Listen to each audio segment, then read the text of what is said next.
After my natural delivery, I was diagnosed with pelvic relaxation that left me with almost no muscle tone down there. My husband, whose size was completely mismatched with my condition, refused to sleep with me anymore. When my father-in-law found out, he cornered me in the bathroom with a dark, knowing look. He confessed to suffering from acromegaly and suggested we might be a perfect physical match. That evening, I made a point of putting on a pair of black sheer stockings, but my husband, Gordon Rudd, claimed that he had a lot to deal with at work, so he grabbed his pillow and went to the study. I was so upset that I was on the verge of tears. The baby's already 3 months old, and you've only touched me once since then. I have needs too. Don't you know you have a problem? Please, just satisfy me this once. I'll squeeze tighter this time. Tighter my foot. Give me a break. You're too loose for me to feel anything. I get more out of my hand, and you'd better take my advice and have Dad take a look at you as soon as possible. As he walked away without hesitation, I could no longer hold back my tears. In the end, I could only blame myself. After all, I had no right to resent Gordon. My husband and I used to be deeply in love. We had always been satisfyingly intimate. 3 months ago, I gave birth to twins through natural delivery. My birth canal tore during labor. I needed more than a dozen stitches. After that, everything down there became unbearably loose. Our intimacy took a massive hit.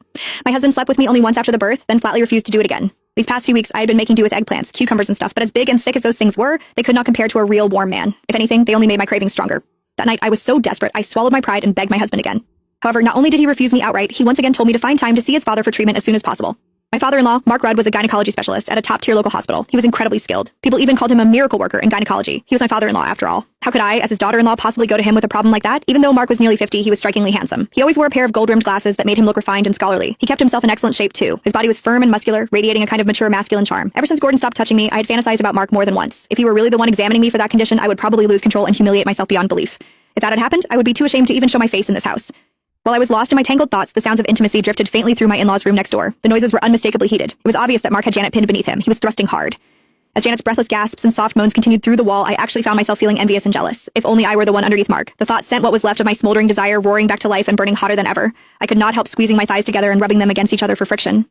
Just then, raised voices suddenly came from the room next door. Janet was loudly protesting. Mark's voice followed. He was coaxing her. I was stunned. Apparently, Mark was so vigorous that Janet could not handle it anymore. She refused to continue no matter how much he lowered his voice and begged her. You're enormous, and you go on for over an hour every time. If you really want it that badly, go find a prostitute. God, over an hour. That must feel incredible. Some people were dying of thirst while others drowned.